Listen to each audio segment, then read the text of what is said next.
Disclaimer: the views expressed on this episode of Perspective Platoon with Prateek are solely the opinions of the host and the guest. The content of the conversation is not reflective of the institutions or establishments mentioned therein. Take all these opinions with a pinch of salt and a dash of lime if needed. Namaskara, good morning, good afternoon, or good evening, whenever you're watching or listening, and welcome to this episode of Perspective Platoon with Prateek. My guest this week was Danny Miranda. Danny and I did not meet through the University of Central Oklahoma, unlike all of my previous guests, but we actually met through Twitter. I found him on there as a content creator because he's constantly posting tweets about a wide range of topics, and he's also the creator of the show, the Danny Miranda Podcast, on which he's had quite a few noteworthy people from the likes of Gary Vaynerchuk to Kamal Ravikant. In this episode, we spoke about the genesis of Danny Miranda as the person, from concepts of self love, gratitude, mindfulness, and so much more. We also spoke about his previous life before taking on this journey and him being Danny Roars on Twitter and the metamorphosis, as he describes it, to becoming Danny Miranda, and so much more. So I'm sure that there's a ton of tidbits that you can pick out from this episode, be it to pursue the highest version of yourself, as Danny would say, and relate to one another, because we all have our own paths with challenges, and just finding and seeking relatability can help us understand perspective and get us to do things in our own life. So, without further ado, I present to you Danny Miranda on this episode of Perspective Platoon with Prateek.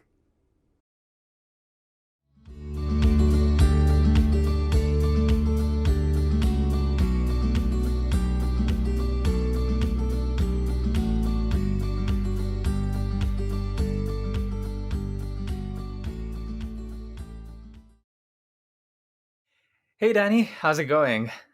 Hey, my man, thank you so much for having me today. I mean, I'm doing incredible. How are you?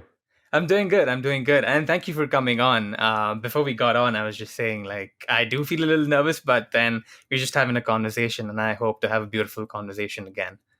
Yeah, I'm sure we will. I'm very excited for this. Thank you. To get started, let the people know who you are, and if you could mention some of your likes, some of your dislikes, and some of your future aspirations, that'd be great. For sure. So, my name's Danny Miranda. I am a 25-year-old podcaster, writer, creator, just person who loves putting himself out there on the internet. I've done that since I was 13 years old, but haven't been consistent in that journey. And it's only in the past year that I've really been writing under my own name and posting under my own name. You asked for my likes and dislikes. I love having incredible conversations. I love talking to people. I love learning about people. And that's how my podcast got started, which I'm sure we'll get into. Some of my dislikes, that's really interesting because I haven't really thought too much about my dislikes. But one thing that comes to mind is complaining. I really can't stand complaining. And I guess in this moment, I'm complaining about complaining. So I guess I'll stop. But yeah, that's just one of my dislikes. Mm.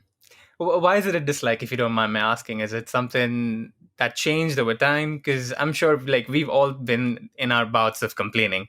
So, is that something that you Yeah. notice change, or have you thought about that? Yeah, it's a good question. I think that in my household, when I was raised, it was like my parents just didn't have any tolerance for complaining. And it's something Mm, instilled in a young age that that's just not something we do. So, if mm, you have a problem, you fix it, you figure out what you can do about it, but you don't sit there and talk about how bad it is or talk about how much you wish it was differently or complain about this or the weather, this things you can't even control. There's just no tolerance mm, for that in the household that I was raised in. So I guess I saw that my parents never did that, and I took after that, and um, I to this day it's something that is a pet peeve, I guess, and a dislike of mine. mm. Interesting. Just to bounce off of that really quickly, do you think that complaining or non-complaining aspect can be good or bad, because I feel like sometimes complaining can help people vent or let go of some of the feelings that they have and sort of accept those feelings, if you will. So, Yeah. can You you know, see some pros and cons there?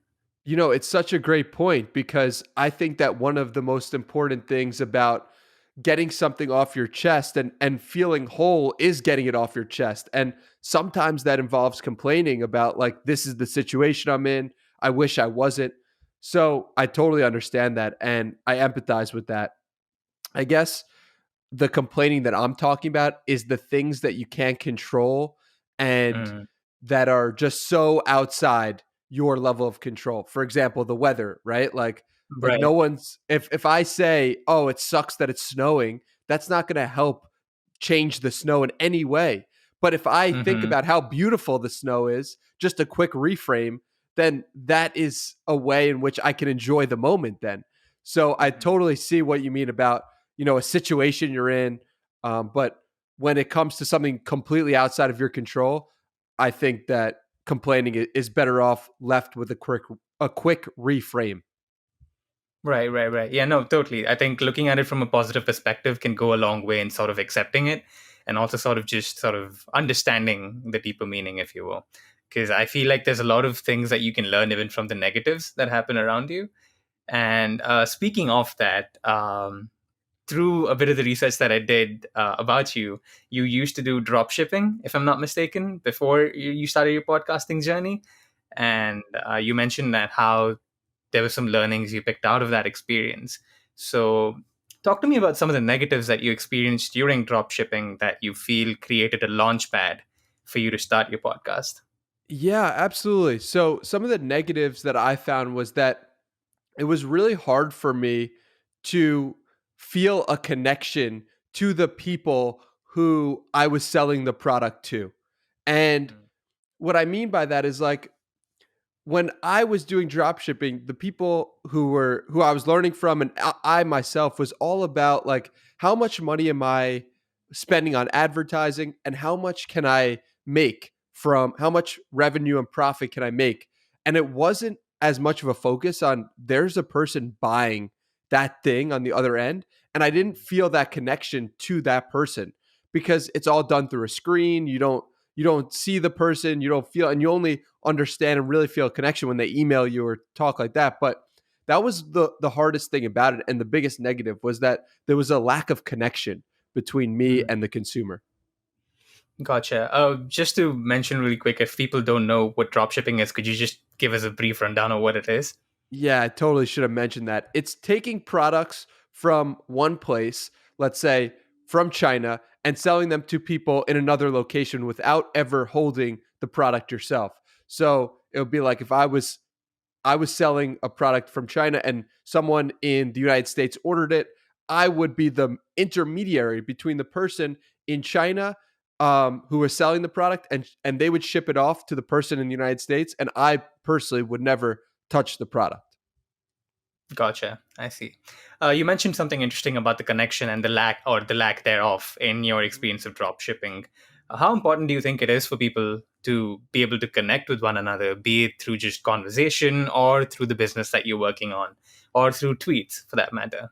Yeah, I think it's something more important than ever because of the society that we live in that is inherently separated. We have created this incredible network of the internet where I could be speaking to you and we've never Right. met and we're in completely different locations. That is so crazy and so cool. But, the downside is to that, we don't get that physical interaction connection that you get when you really talk to someone when you're with them in person you feel that. And so Mm-hmm. because we're all separated, I think the connection is more important than ever. And it's actually how I started my podcast.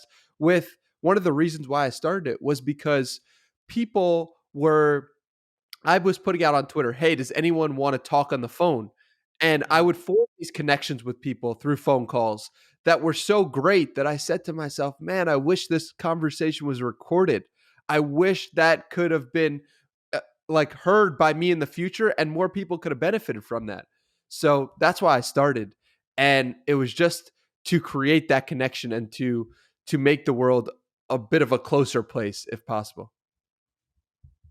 For sure, for sure. And for me too, personally, like I sort of relate to you in that sense because I initially started the podcast with the idea of trying to be able to like connect to people in a different way. Because I think with what you see on news and so on, there's just this huge divide that it Yeah. feels like the world is literally tearing itself apart. But then actually, when you look closer, when you look within, there's a lot more things similar between us that you don't necessarily notice. And I sort of found that as like found podcasting as a way to like sort of bring that out and like help people see and relate to each other.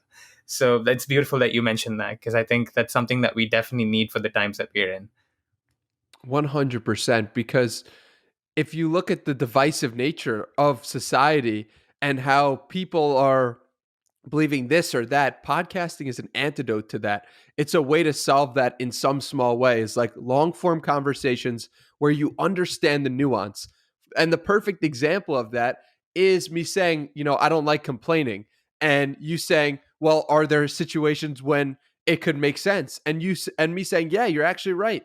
And if I had tweeted like, I don't like complaining, that would have got lost in the nuance. Or if you heard me on the Mm, news, right, on CNN, they just take a quote from this, Danny Miranda doesn't like complaining. Well, then you lost the nuance of what I was just saying because you brought it out. And so podcasts are a perfect way to solve that problem, long form conversations. And it's so needed in today's day and age.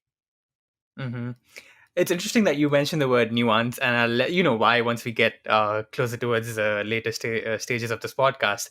But hopping back onto your journey of podcasting, you put out a tweet earlier today, the day that we're recording on the 11th of March, about accountability and like the people that keep you accountable. It's funny because when I saw that tweet, I was like, wow, I was thinking about asking him this question, and it's great that he just tweeted about it. So I don't know, maybe there was some telepathic thought, some voodoo going on there. But if you don't mind sharing, who are the people that keep you accountable, or if you don't want to share their identity, how do they keep you accountable? So the biggest person or people who currently keep me accountable is the people who follow me on Twitter and the people who listen to the podcast, because I respect the audience so much, the people who respond to me, the people who watch my stuff and who have now expected me to put out podcasts at a certain time at a certain date. And because I've said I'm doing this, this, and this. So the audience is by far my biggest accountability partner. Hmm. Is there a sense of responsibility that you feel towards your audience because of that? Yeah, 100%. I mean, I feel such a responsibility to put out 3 podcasts a week. I feel such a responsibility to tweet and keep people updated about my life, because there's a mutual relationship, a mutual respect that I guess people who follow me have for me and I have for the person who follows me. And Mm-hmm. I don't take that lightly. And I think it's so important, and it's been part of the reason why I've been able to grow the podcast, to make real form connections with people, because I do have such respect for anyone who's consuming any of my stuff. Gotcha.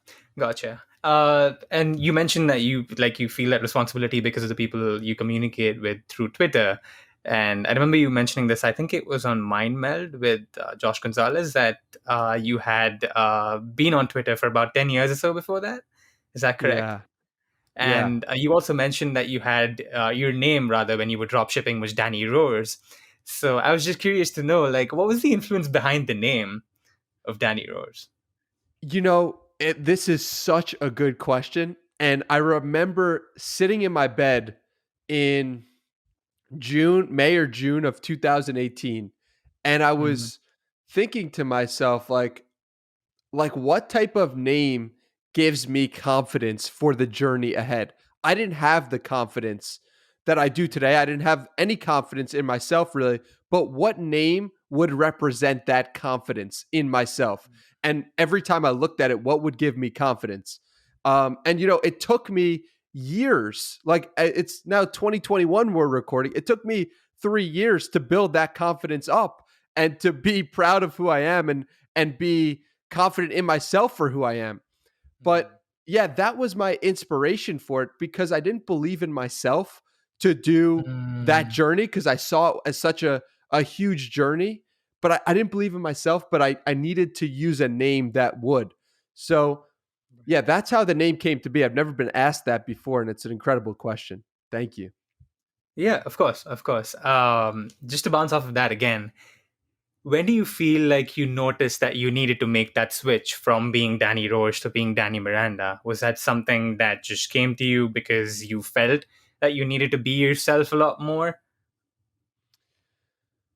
So there was a point in February of 2019 where I really didn't like dropshipping too much anymore. And it slowed down from February 2019 to September 2019, where I was like, I'm done with this completely. Um, but it was that time where I was like, I'm not happy with what I'm doing. And it took me a long time for me to realize that and to come to that conclusion because I had built up my identity as Danny Roars, as someone who's doing drop shipping, as someone who is learning about marketing and stuff. So it's very difficult to change your identity. And I stopped um, thinking of myself as Danny Roars, and I stopped that sometime in 2019 when I went through a complete metamorphosis of who I was as a person. And that started with 75 Hard and doing that program and completing it. And that changed me as a person because before that, I was someone who was a short term thinker. I was someone who just wanted to get things done quickly and make as much money this month as possible or the next week. And it was so short term oriented. And then after 75 Hard, I realized, wow, I'm actually a long term thinker. I can complete things, I can do difficult things. So it was when that program occurred that I changed as a person and became who I am today for the first time. Gotcha. And for the listeners who don't know, the watchers who don't know, 75 Hard was sort of like this endurance program that you put yourself through for 75 days. Yeah. Uh, could you It, briefly it explain that? yeah. So 75 Hard is a program that you do 5 things every day. You work out twice a day. One of them has to be outside. You take a progress picture of yourself. You drink a gallon of water. You read 10 pages of a nonfiction or self help book, and you follow a diet. It has to be no alcohol, no cheat meals. And this was created by Andy Frisella. And I don't think 75 Hard is for everyone.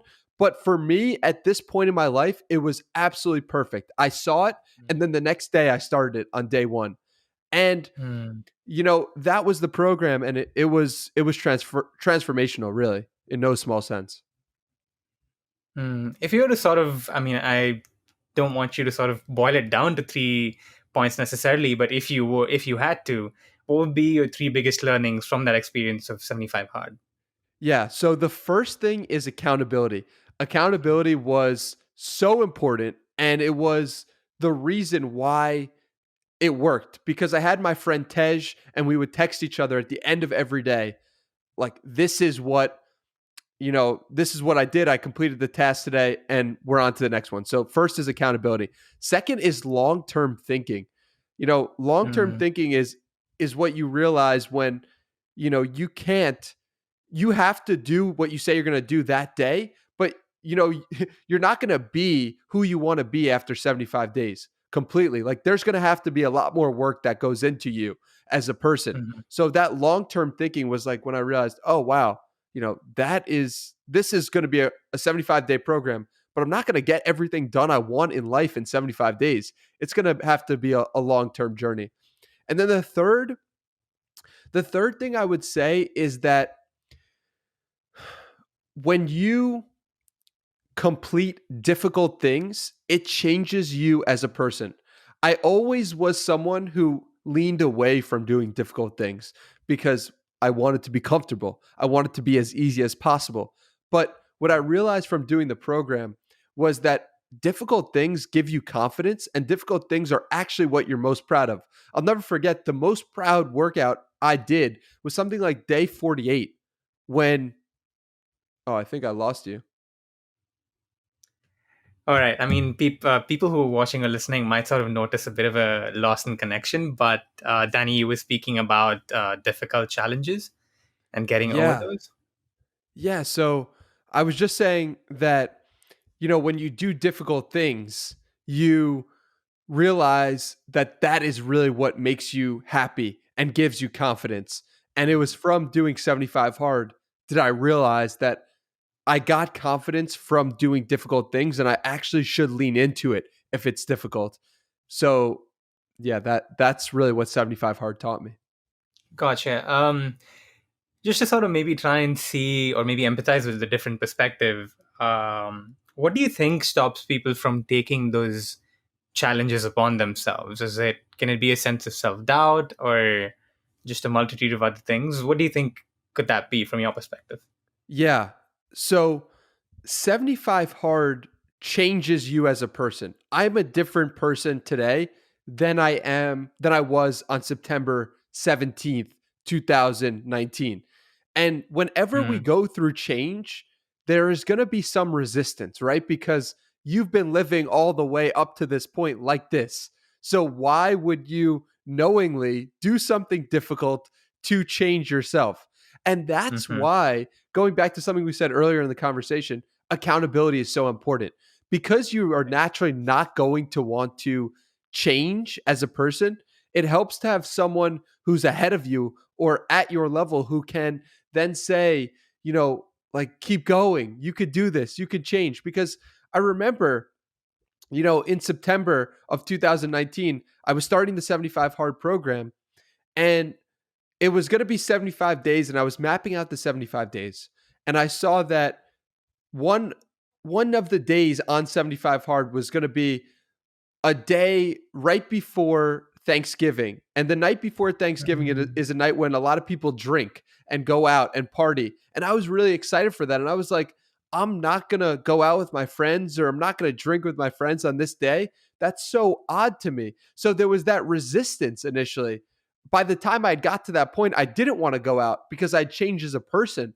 But when I mm. was first thinking of it, I did want to go out. I didn't want to change. So I think that hits at what you're talking about in the sense of why people might not want to do a challenge like that, or why people might not want to change in general, is because you get accustomed to living a certain way and you think that that is the best way to live. Mm. Just my take on it. No, no, yeah, totally. I agree with you in that sense because I think there is a sense of comfort zone in being comfortable with what you have and that sort of thing.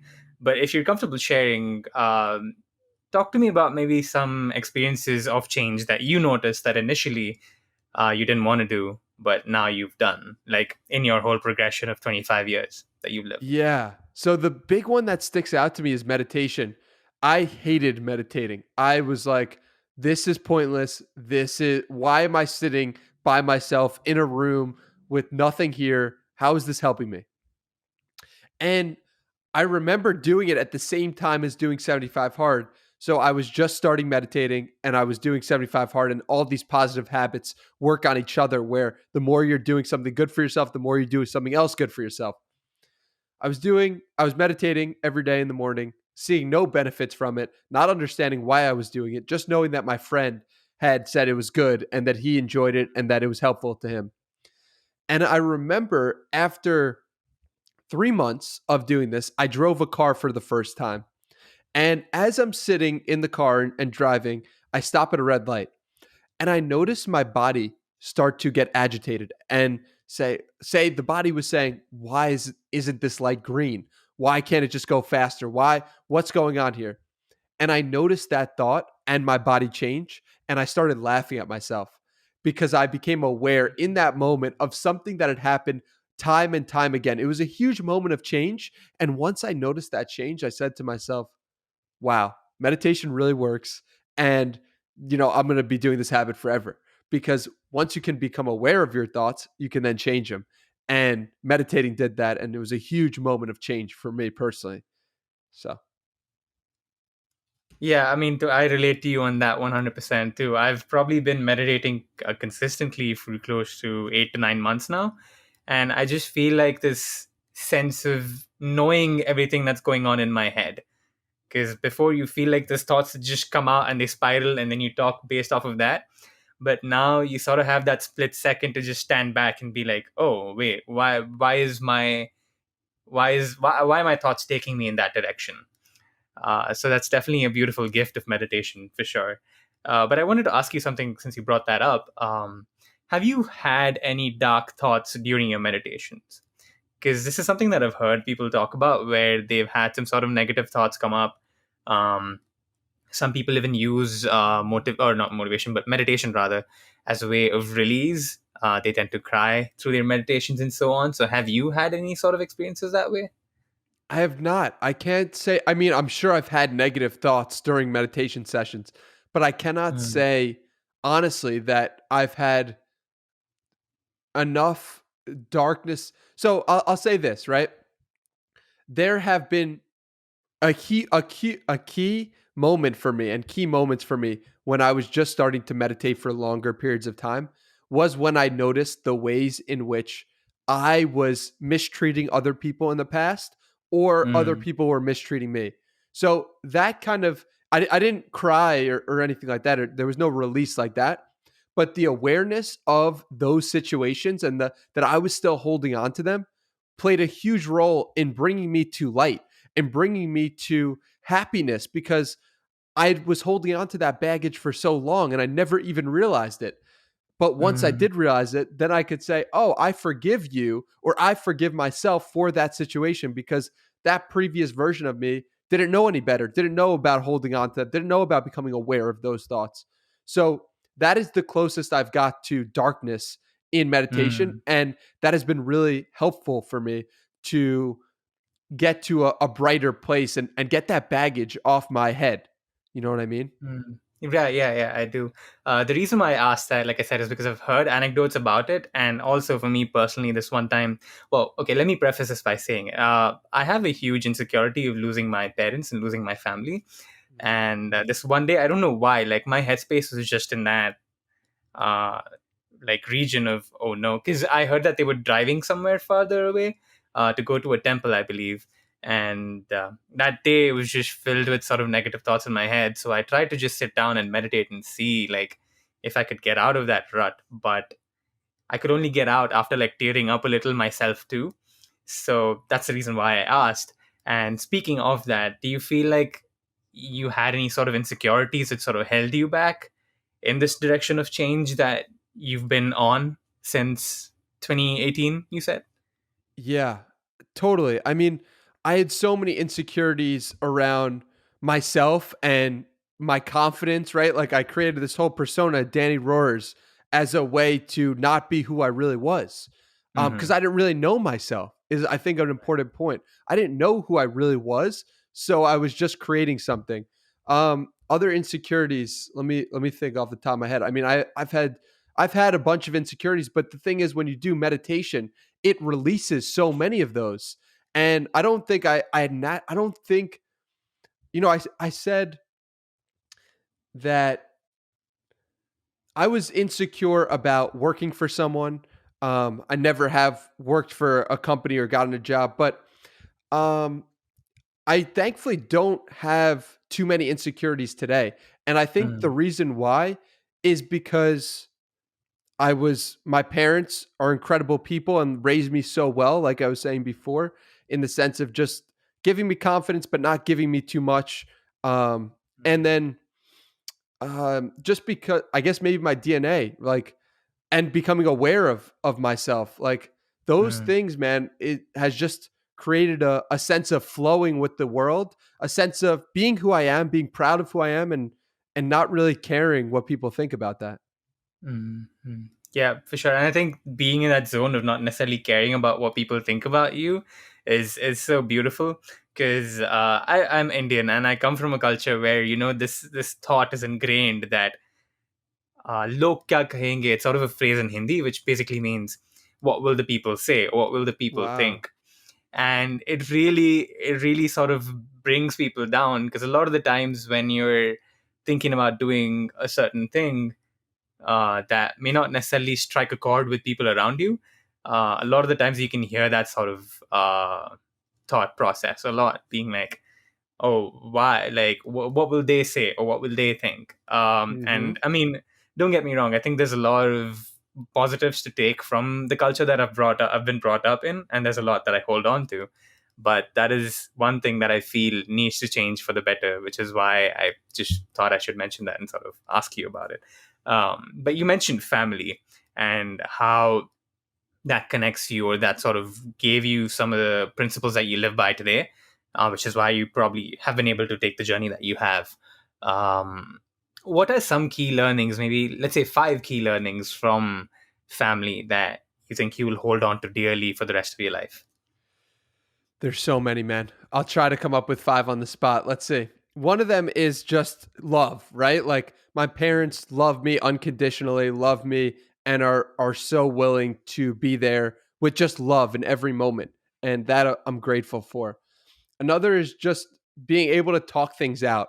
You know, you have my mom and I have such a great relationship where I could go to her for anything and talk to her about it. And she almost acts as like she could act as a therapist in that way, where so able to communicate with people.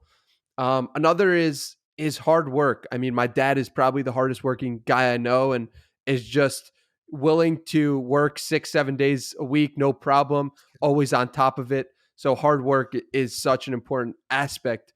From my brother, I would say just love of life and just a bubbly nature about him. Like just the ability to be curious about anything and be a student. That's what my brother represents to me, and he is so good at that, and so he's taught me that.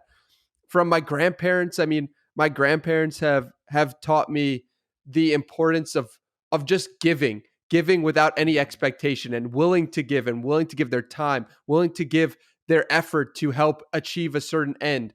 So yeah, those are 5 things from different people that I pull from, and all I'm grateful that you gave me the opportunity to mention, because I would not be who I am today without any of their help or support.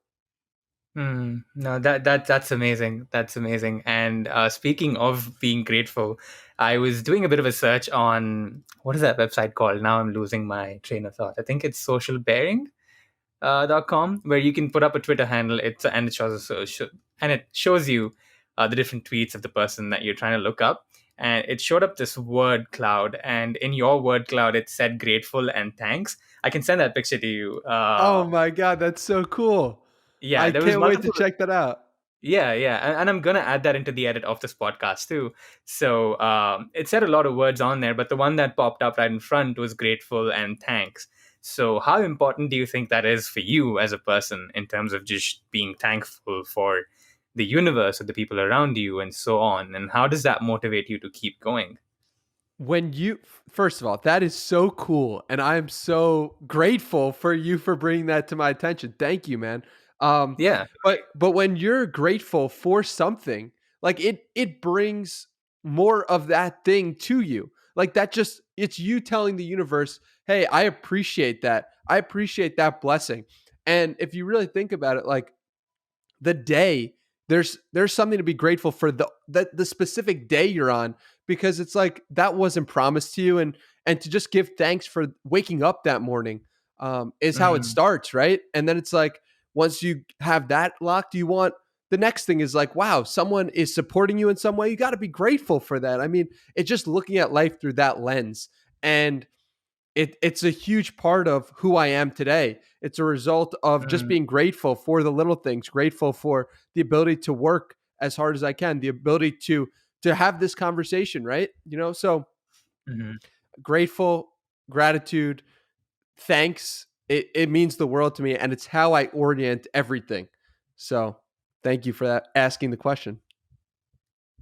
Yeah, of course, of course. What is what is the genesis of that practice of being grateful? You might have touched on it earlier, but because I feel like, for me at least personally, not that I wasn't necessarily thankful, but it was an external sort of influence that made me realize, wow, like, I've been given a lot in life. Sure, I've had some rough times, but we all do. But there's a lot that I've been able to take out of it, and I should really be thankful for it.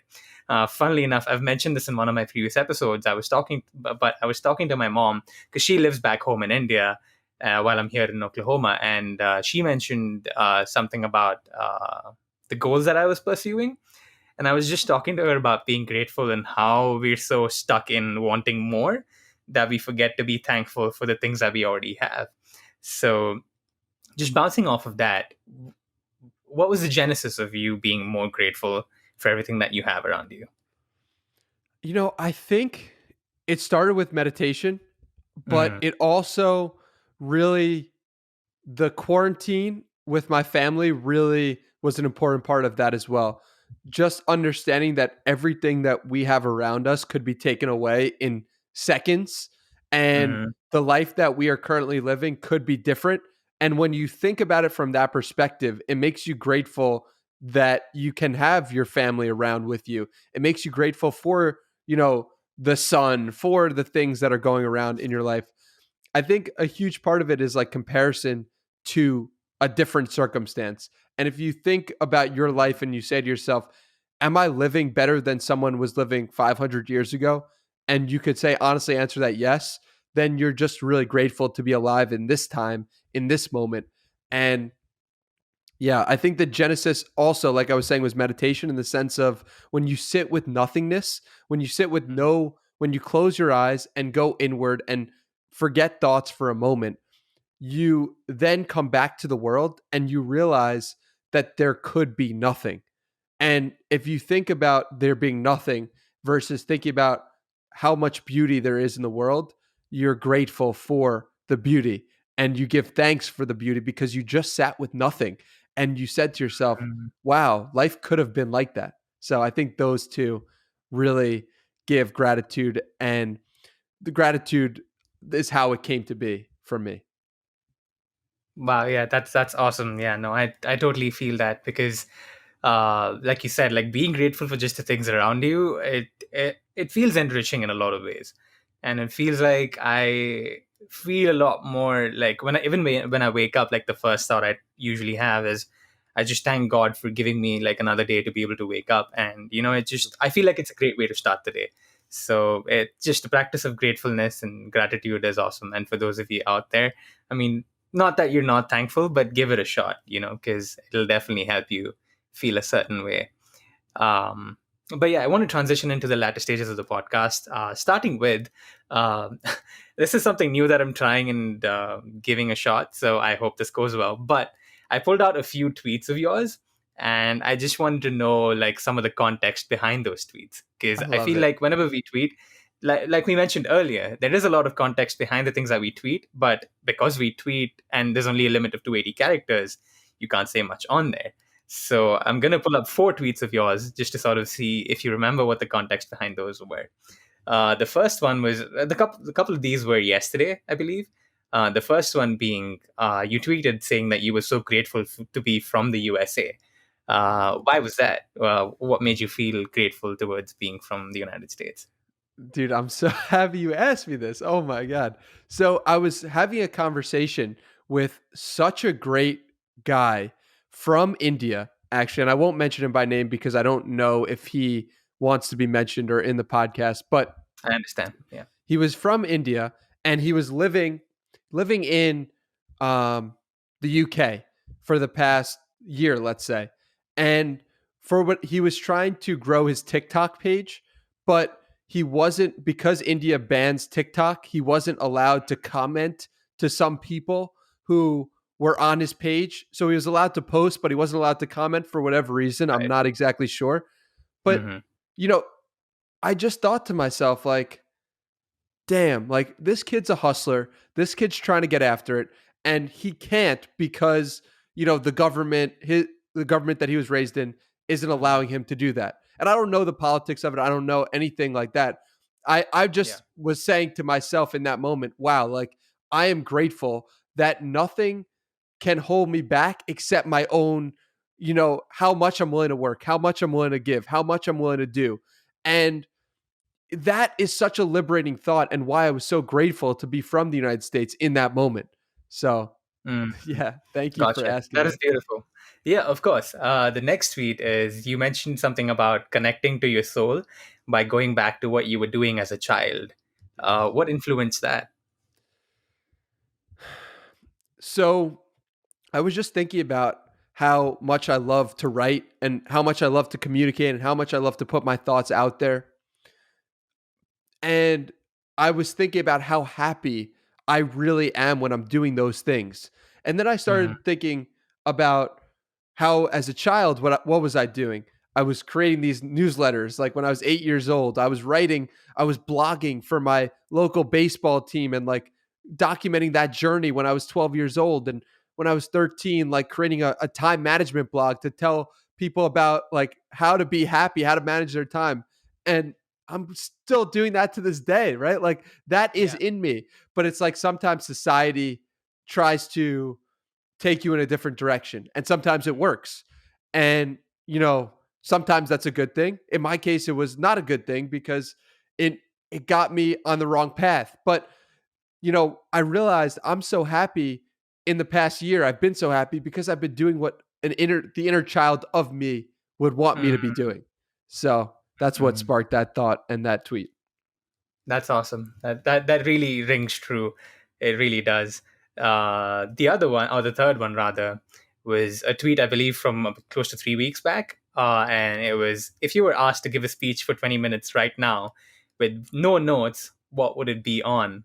I'm gonna ask you that question. What would you give a speech on for 20 minutes? Loving No yourself. notes. Because Mm, loving yourself is the way in which my life has transformed. When I didn't love myself, I was Danny Roars, to go back to a right. previous. When I didn't love myself, I was pursuing external means to be happy. That was like alcohol and drugs and all these external ways to be happy. When I started loving myself, I was whole. And Mm, and I know the exact practice that I did to do that. It's like I first started by just repeating, I love myself, I love myself, I love myself. I then looked in the mirror and said, I love myself for 5 minutes straight. It's like I was doing this practice daily that Kamal Ravikant talks about in Love Yourself Like Your Life Depends on It, which is an incredible book. And I highly recommend everyone check it out. I've lived that book for the last year, and it is true. mm, It is accurate. It actually works if you're willing to give it a shot. And I was at such a low point in my life that I said to myself, you know what? What do I have to lose to try this out? And because of that, such magic has occurred in my life. So many incredible things. And I believe it's only because I love myself first, and the rest came after that. mm. Gotcha. Yeah, that is so true. Like you need to be able to accept yourself and love yourself, to be able to sort of propel and like learn and change and so on. So that is beautiful. The last tweet is, I think, from about 40 days back, and it is only awkward if you think it is awkward. What sparked that thought? I have no idea, honestly. Like I have no idea Fair enough. what sparked it in particular. It was too long ago, 6 weeks, Yeah. but I know that the context behind it is just that, so many times when we are thinking to ourselves, like, why did I say that? Why did I do that? That was so awkward. When I said that in this podcast, I shouldn't have said it that way. So much of that is because Mm, we believe it's awkward. But the real truth is that it's only awkward if we then say, like, oh my God, that was so awkward. I'm so sorry for saying it like that. And then making it a big deal. And mm, then it's awkward in other people's minds. And the perfect example of this was I had a podcast interview that I had with someone, and I interviewed them, and I didn't think I did the best job. And I said, like, listen, I don't think I did the best job in this interview. I was basically calling the conversation awkward. Then, mm, some people said to me, that wasn't an awkward conversation at all. Like you didn't do a bad job. And other people said, I wouldn't have noticed it if you didn't say anything. So it just goes to show mm. that it's so often made up in our head. And we just got to like lean into loving ourselves. If you love yourself, you don't care if it's awkward because your intent is pure and you're just happy to be in that moment. Do you know? So Mm, yeah, that's where the kind of backstory of that tweet. mm, mhm. And I love how everything is just connecting itself with each other, because the previous tweet was about loving yourself, and you just mentioned that again. So that is really awesome. But we're going to transition into the segment on this podcast called Bish Bash Bosh. And to just give you a quick rundown, I'm a soccer fan, and I was watching this video based out of the UK where this person made a sound Bosh when they kick the ball. So I was like, okay, that's random. But this one day, like the words Bish Bash Bosh rather just popped up in my head, and I was like, wow, I should make that a word association thing on the podcast. So here we are. I Um, love it. Basically, I will give you 5 words that sort of have an influence on this podcast for me, that sort of hold true to the principles of this podcast. And I just want you to share the 3 words that come to your mind when I give you those 5 words. Does that make sense? So you're giving me one word at a time, and you want Mm-hmm. 3 words in response for each word? Yes. For each word Yes. that you give me? Okay. That is Got it. correct. Yes. Kind of like word association. Um, yeah. So the first word is differences. What comes to your mind when I say the word differences? 3 things. 3 separate things or just Three. It can be 3 words. It can be three separate words. 3 different okay. We're all thoughts. connected. We're all connected differences. I like that. I like that. For the second word, nuances. What comes to your mind when I say the word nuance? Podcasts, conversations, and connection. Mm, beautiful. Which is why I mentioned earlier that it's interesting that you brought up nuance, because that's also part of why I wanted to sort of start this podcast, because there's a lot of nuance that we miss out on, like we mentioned earlier. So yeah, that's beautiful. The third word is learning. What comes to your mind when I say the word learning? Twitter, books, YouTube. Cool. Yeah, that is sort of like the new way to learn in this new age. So totally. The fourth word is empathy. What comes to your mind when I say the word empathy? Love, Gary Vaynerchuk. Beautiful. And for those of you who don't know, Danny's even spoken to Gary Vee on his podcast and has quite a bit of history with him. I'm not going to rattle on about that, because you can go and check it out on his own page and learn for yourself. But yeah, like that story, I find it really fascinating how it started when you were, was it 9 years old? Yeah, it's something like that. Yeah, 2009. So yeah, 4, yeah. But that 13. story is Yeah. just awesome. Yeah, yeah. For the last word, it's similarities. What comes to your mind when I say the word similarities? We're all connected. Like it's just differences and similarities. Like we're all connected. So Hmm. just look into yourself, and when you see a difference in someone, know that that's you as well. When you see a similarity, know that that's you as well. Beautiful, beautiful. I mean, I love the way you sort of said the same thing for both differences and similarities. That's really awesome. For the penultimate question on the podcast today, what do you think helps us relate to people? Loving ourselves. And I think that the more you love yourself, and by loving yourself, I should say it means that you're doing as much as you can do for yourself. You are saying I love myself. You can say I love myself to yourself if you're looking in a mirror, because you are doing the things that align with the highest version of yourself. When you love yourself, you get more empathy for someone else. You see things from their point of view. You love that person because you can only love someone else as much as you love yourself. If you're at a 10 out of 10 on love, you can give someone a 10 out of 10 love as well. But if you're only feeling 5 out of 10 for love, for loving your own self, you can only give someone 5 out of 10. So the way we see empathy in others is by loving ourselves fully and deeply first, and the rest will follow. Hmm. I mean, I've probably said the word beautiful like a million times, but everything you're just telling me is just awesome. I really love everything that you're telling me today, and I'm really appreciative of you sharing your thoughts. And this last question, rather, I should stop calling it a question. It sort of turned into a running gag, but I'd like for you to leave us with a positive thought or a positive quote that keeps you going before we leave. Yeah. So just a positive thought would be that we all have the opportunity in any moment to become a higher version of ourselves, to love ourselves. Even if you, for the past year, have acted a certain way, you can change. You can be a different person. It takes work, it takes accountability, but I am living proof that it is worth it, because I was someone who did not care about anybody just 3 years ago. The only people I cared about was myself and my friends, and everything I looked at was through that lens. Today, Hmm. I'm so opposite of that. All I care about is other people, making them feel good and making myself feel good, but so that I can help other people. And that is a huge Right. difference. And I've changed as a human being inherently in my soul. And if I can do it, trust me, anybody can do it. So just know you are capable of change and know that life can get better for you. You have to put in the work, but it is 100% worth it. For the last time on this podcast, beautiful. I really appreciate you saying that. And thank you so much, Danny, for taking your time to join me today. I really appreciate you joining the call and just sharing your thoughts, man. I really appreciate it. Thank you. Thank you for your thoughtful questions and bringing up such interesting things. It made it really fun for me. It made it just an exciting process of exploration of myself.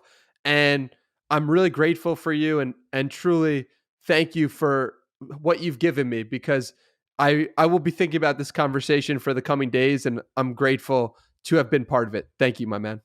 Man, totally, totally. And yeah, I think that's a beautiful way for us to sign off. So, for everybody who's listening and watching, thank you so much. Make sure to check out Danny on his podcast, the Danny Miranda Podcast. I'll make sure to tag that in the description below. And also follow him on Twitter. There's a lot of wisdom the guy shares, and I'm sure that there's a lot that you can relate to. So, thank you, everybody, for watching and listening once again. And we'll see you next time. Thank you for watching this episode of Perspective Platoon with Prateek. Make sure to follow Danny on his social media accounts and mention in the comments section below some of the things that you found interesting or intriguing about this conversation. Make sure to also check the description box below for other sources of content and information that we discussed about today. Make sure to like this video, share it around, and subscribe to the channel, and hit the bell icon to never miss another episode. Make sure to also follow Random Relatability on all social media platforms. If you've listened to this episode in its entirety, I appreciate you for doing so. Thank you so much for being a part of this journey and joining in on the conversation. So, until next time, stay safe, take care, and don't forget to keep your mind open to different perspectives. Because you never know, random relatability might just be around the corner.